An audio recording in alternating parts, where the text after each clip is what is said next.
if they wanted to, they could totally rework, what was it, 1962, 63 Manchurian Candidate film? Well, at least in that movie, I mean, some of the brainwashing techniques and what was the triggers there with the cards and all that stuff.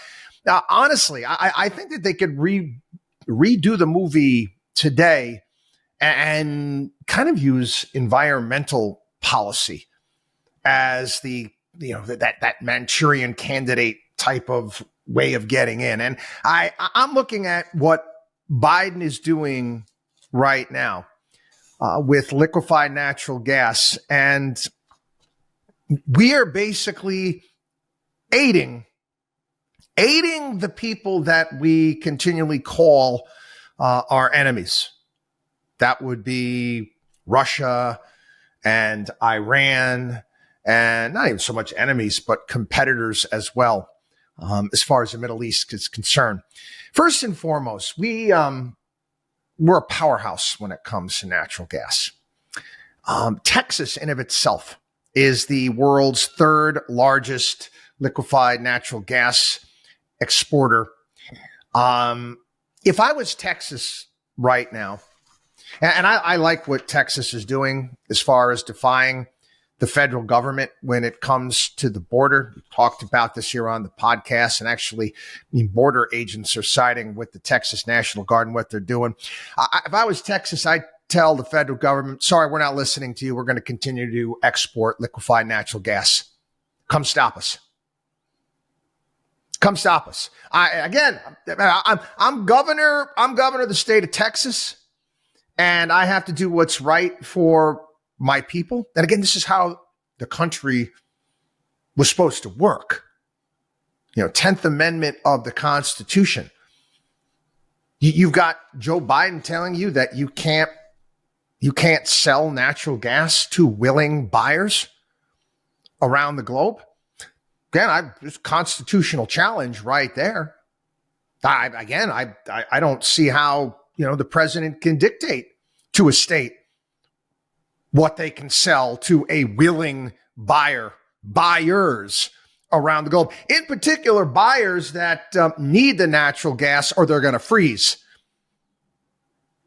Anyway, you take a look at this. The global demand for natural gas is expected to increase 46% by 2050.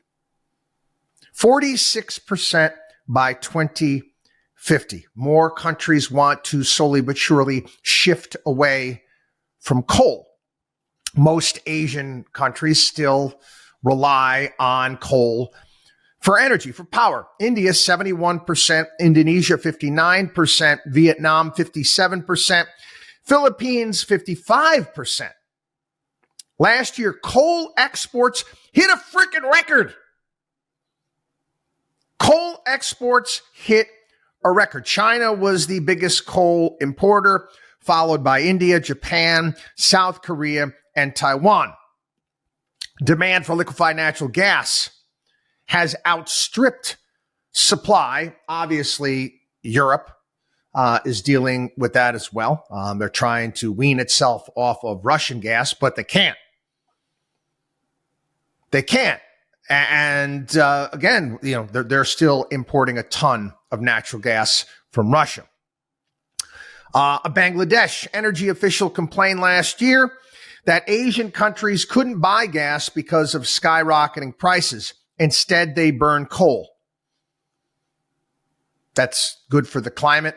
Again, Mr. Manchurian Candidate is saying that this, again, is the greatest existential crisis of our lifetime, is climate change.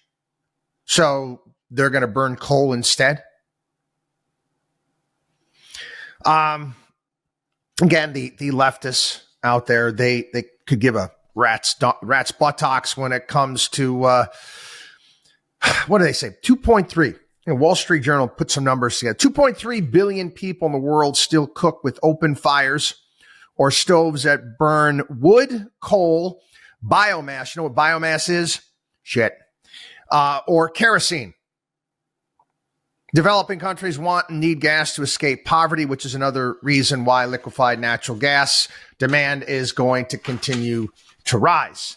And again, we have it. We can sell it. Again, Adam Smith capitalism.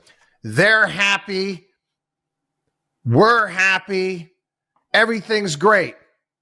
But no, we're not going to do that. Russia, Iran, and Qatar are expanding their export capacities. Do you not think that these poorer countries are going to say, okay, United States is not going to sell us liquefied natural gas. We're just going to go buy it from Iran. Do you not think that these relationships that they're going to have with Russia, Iran, and Qatar, you think they're going to improve because they need those countries for that natural gas? But again, Russia supplied Europe. Again, you got to understand just how ridiculous this whole crap is with Ukraine. What's going on? Russia supplied Europe with almost as much gas as we did last year. Russia did.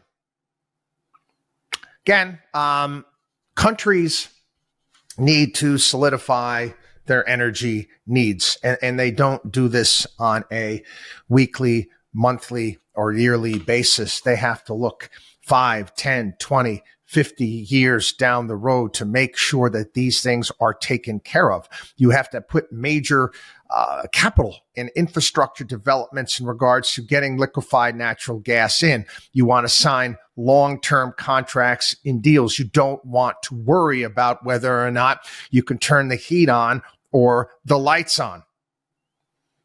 So what do you think is going to happen if we're not going to fill the void? I mean, you don't think that Russia and Iran are going to be able to cultivate better relationships with countries all around the globe by providing these countries with the energy that they need? Why wouldn't we do that? I don't know. You're going to probably have to go ask the Manchurian Candidate 2024. WatchDog on WallStreet.com.